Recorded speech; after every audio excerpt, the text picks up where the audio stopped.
When the kidnappers saw the child sitting inside the gorilla's cage, they screamed in shock. The gorilla was gently feeding him fruits when suddenly Sorchand came and tried to pull the child away. The gorilla held on tightly, refusing to let go, but the kidnappers were desperate to take the boy. Seeing the child crying, the gorilla stood up and landed a powerful punch, breaking the man's arm. Next, it was the bald kidnapper's turn. While the child was happily playing with the gorilla, the bald man tried to drag him away using a broomstick. But the gorilla had figured out that these men weren't the boy's real parents.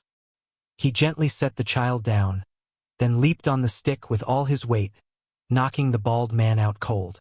Now it was their boss's turn, but he was waiting for the perfect opportunity. A little later, as the boy and the gorilla fell asleep while playing, the boss slowly reached into the cage to grab the child. He knew if the gorilla caught him this time, it would be the end. But the gorilla's eyes suddenly opened. This time he didn't let the man go. With all his strength, he flung the kidnapper into another cage and locked him inside. All the zoo animals started cheering for the gorilla. The gorilla then carried the child to the back door to help him escape. But before he could leave, the kidnappers surrounded him again. The boy tried to run, but his little legs couldn't outrun them. Just as they were about to shove him into a car, the police arrived. In panic, the boss covered the boy's face with a cloth and held his mouth shut.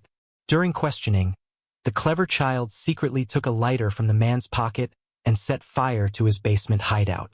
Using the distraction, the boy slipped away. The man screamed in pain but had no choice except to endure it. Once the police left, the kidnappers tried to put out the fire, but the boy had already made sure they could barely stand, let alone chase him. The boy kept running until he reached a construction